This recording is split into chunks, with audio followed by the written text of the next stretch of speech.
हुकूमत के तमाम वफाकी वज़रा, मुशीर, वज़राए मुमलिकत और मावरीन खुसूसी ने रजा कराना तौर पर तनख्वाहें और मुराद न लेने का फैसला किया। तमाम वज़रा गैस, बिजली, पानी और टेलीफोन के बिल अपनी जाती जेब से अदा करेंगे। काबीना अरकान के इस वक्त ज़ेरे तमाम लग्जरी गाड़ियां दी जा रही। तमाम वजारतों, डिवीजन, मुंसलिका महकमों, ज़ेली मातहत दफातर, खुद मुख्तार इदारों के जारी अखराजात यानी करंट एक्सपेंडिचर में 15% कटौती की जाएगी। आइंदा 2 साल तक कोई नया इंतजामी यूनिट डिवीजन, जिला, सब डिवीजन या तहसील की सतह पर नहीं बनाया जाए। गर्मियों में दफातर खोलने का वक्त सुबह 7:30 बजे रखने की तजवीज को मंजूर किया गया, यानी $300 का $300 जो कि आज के 270 रुपए अगर जरूर दें, 80,000 रुपए का जो तोहफा है रख सकेंगे। बाकायदा कानून पर अमल करते हुए उससे ऊपर का तोहफा है वो जमा हो जाएगा और वो पास हम नहीं रख सकेंगे। मुझ समेत काबीना, पूरी काबीना। वफ़ाक़ी काबीना जा मेंबर्स पगारूं ऐं मरातूं न वठंदा। वज़ीरनि ऐं ऑफिसर्स खां लग्ज़री गाॾियूं ऐं वॾा घर वापसि वठी नीलाम करण जो फ़ैसिलो। वज़ीर ॾेह तोड़े परॾेह में सफ़र इकोनॉमी क्लास में कंदा ऐं रहाइश 5 स्टार होटल्स में न कंदा। गैस, बिजली, टेलीफोन ऐं पाणी जा बिल बि पाण भरींदा। वज़ीर आज़म शहबाज शरीफ़ किफ़ायत शारी मुहिम जो ऐलान कंदे मुल्क में महांगाई अञा वधण जो ख़दशो बि ज़ाहिर करे छॾियो।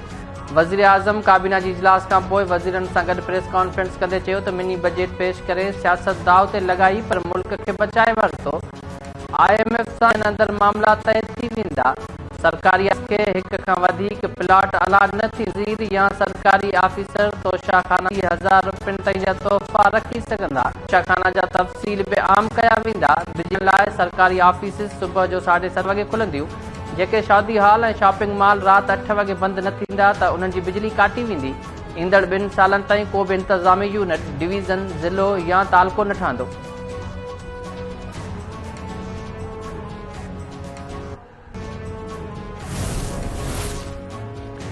बेवकूफ़ न बणायो, अवाम लाइ कुझु करणो अथव त ॿाहिरि रखियल पैसो वापसि आणियो। अवाम हाणे महांगाई न पर इनकलाब लाइ तयारु आहे। PTI सरबराह इमरान ख़ान जो वज़ीर आज़म जी किफ़ायत शारी मुहिम ते रद्द अमल। इमरान ख़ान चयो त शहबाज शरीफ़, हासिल ज़रदारी ऐं परॾेही ताक़तुनि गॾिजी मुंहिंजी हुकूमत केराई। फौरी तौरु सभु कुझु ठीकु करण जा दावा करण वारनि 10 महीननि में पाकिस्तान सां अहिड़ो हशर कयो जेको को दुश्मन बि न करे। वीडियो लिंक ज़रिए ख़िताब कंदे चयो त मुल्की मैशत जी तबाही जा ज़िम्मेवार साज़िश कंदड़ ऐं संदन सहूलतकार आहिनि। ख़ौफ़ जा बुत टोड़ण लाइ जेल भरियो तहरीक शुरू कई आहे। 90 ॾींहनि में चूंडूं न थियूं त ज़िम्मेवारनि मथां आर्टिकल 6 लॻंदो।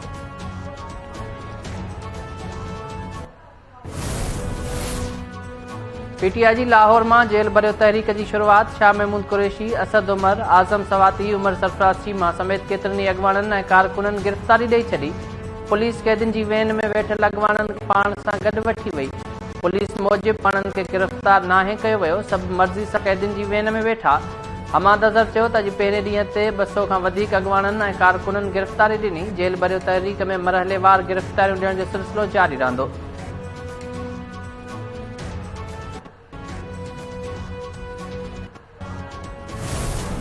सदर पाकिस्तान आज फैसला किया काबीना ने कि सदर पाकिस्तान को मैं खत लिखूंगा कि उन्होंने जो ये हरकत की है मुकम्मल तौर पर गैर आईनी हरकत की है। सूबों के बारे में डेट देने का उनका कोई इख्तियार नहीं है और न सिर्फ अभी उन्होंने गैर आईनी हरकत की है, जो आज से 9 महीने पहले भी उन्होंने गैर आईनी हरकत का वो हिस्सा थे जब डिप्टी और स्पीकर ने गैर तौर पर अमेरिका का जो बहाना बनाकर उन्होंने असेंबली को सदर पाकिस्तान उसमें शामिल थे। लिहाजा आज काबीना ने मुझे कहा है कि मैं सदर पाकिस्तान को काबीना की तरफ से खत लिखूं और पुरजोर इसकी मजम्मत करूं उनसे।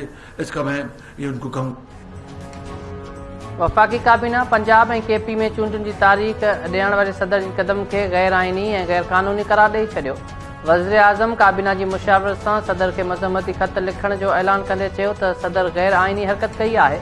सूबनि जी चूंडुनि जी तारीख़ ॾियण जो सदर वटि को बि अख़्तियार न आहे। 9 महीना अॻु बि सदर इमरान ख़ान जी अमरीकी साज़िश वारी बयानीअ ते गैर आईनी हरकत करे चुको आहे। इमरान खान मञी चुको आहे त संदसि हुकूमत हटाइण में अमेरिका जो को बि किरदार न हो। सुप्रीम कोर्ट जी जजिस जो एहतराम आहे, पर जानिबदारी थींदी त अखियूं बंदि नथा करे सघूं। चीफ जस्टिस खे अपील आहे त नून लीग मुखालिफ़ जजिस आॾो असां जूं अपीलूं न लॻायूं वञनि।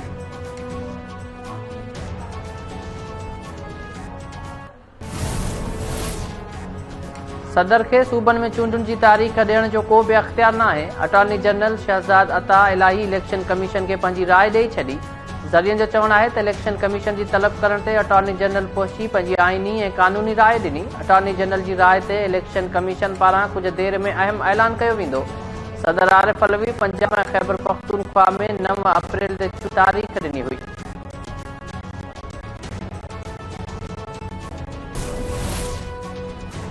तोशाखाना केस में इमरान खान ऐं बुशरा बीबी खे गिरफ़्तार करण जूं तयारियूं। FIA गिरफ़्तारी दौरान इम्कानी मज़म्मत खे मुंहं लाइ हिकमत अमली बि जोड़े वरिती।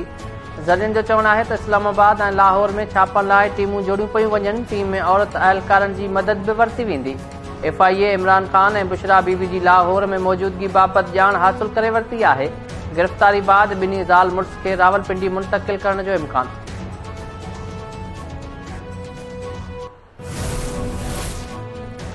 सुप्रीम कोर्ट साइफर बाबति जांच करण लाइ इमरान खान जूं 3 दरख़्वास्तूं ख़ारिज करे छॾियूं। अदालत पारां रजिस्ट्रार ऑफिस जा एतिराज़ दुरुस्त करार।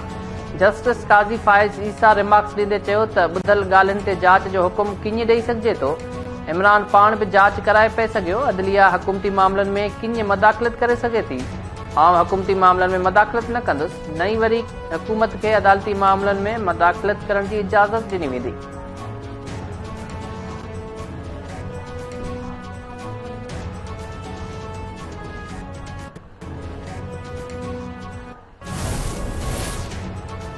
इस्लामाबाद हाई कोर्ट मना थियल फंडिंग केस में इमरान खान खे 28 फरवरी ते बैंकिंग कोर्ट में पेश थियण जो हुकुम ॾेई छॾियो।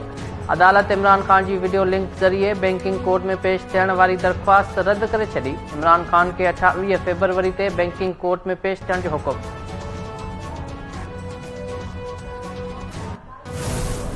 सर आपको भी पता है कि ये एक सिस्टम है, ओगरा जिम्मेदार है, वो सब कैलकुलेशन करता है कि फ्लैट्स 15 दिन में उसकी एवरेज क्या थी, डॉलर जो और रुपये का जो रेट है वो एवरेज क्या थी। एक सिस्टम है, फॉर्मूला है। हम तो यही कर सकते हैं मिनिस्ट्री ऑफ फाइनेंस में जब वो बना के लाते हैं तो फिर हम कई घंटे झगड़ा करते हैं ताकि कम से कम पिछला भी जो था जो वर्किंग थी वो 48 रुपए थी पेट्रोल पे और 36 रुपए थी डीजल पे।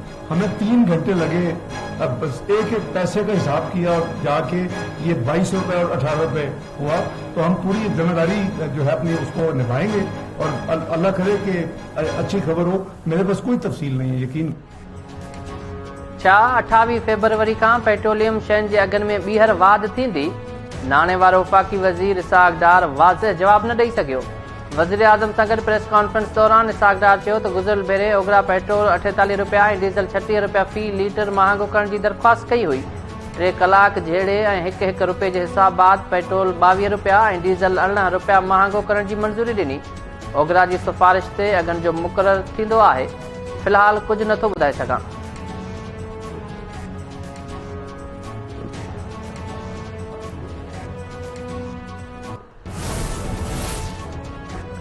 दिफ़ा वारो वज़ीर ख़्वाजा आसिफ़ अफ़गानिस्तान जे दौरे ते काबुल पहुची वियो। अफ़गानिस्तान जे नाइब वज़ीर मुला अब्दुल गनी बिरादर ऐं दिफ़ा वारे वज़ीर सां मुलाक़ात।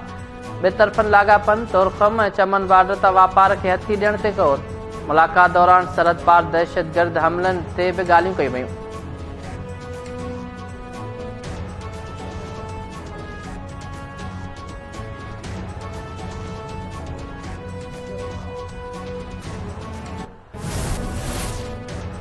सक्कर शहर के फराम थींदड़ वाटर सप्लाई जो पानी ज़हरीलो करार। सूबे में 729 जगहनि ते सिंधू दरिया में ज़हरीलो पानी छोड़ थियण जो बि इंकशाफ। सिंध हाई कोर्ट पारां जोड़ियल कमेटी रिपोर्ट अदालत में पेश छॾी। अदालत रोडी जी लेबॉरेटरी खे ग़लत रिपोर्ट ते शोकास नोटिस जारी करे छॾियो। फरवरी ते जवाब तलब। सक्कर बैराज इंजीनियर खे बि पेश थियण जी हिदायत। रिपोर्ट में चयो वियो आहे त सिंधू दरिया जो पानी बहितर आहे, पर सक्कर जे शहरनि खे मिलंदड़ वाटर सप्लाई जो पानी ज़हरीलो आहे। सिंध में 729 हंधनि ते दरिया में फैक्ट्रियुनि, गटरनि, अस्पतालनि जो ज़हरीलो पानी छोड़ कयो वञे थो। जस्टिस सलाउद्दीन पहवर रिमार्क्स ॾींदे चयो त गंदो पानी दरिया में छोड़ कयो पियो वञे। आपाशी खातो छा करे रहियो आहे? असां सिंधु दरिया खे ड्रेनेज में तब्दील करण न ॾींदासीं।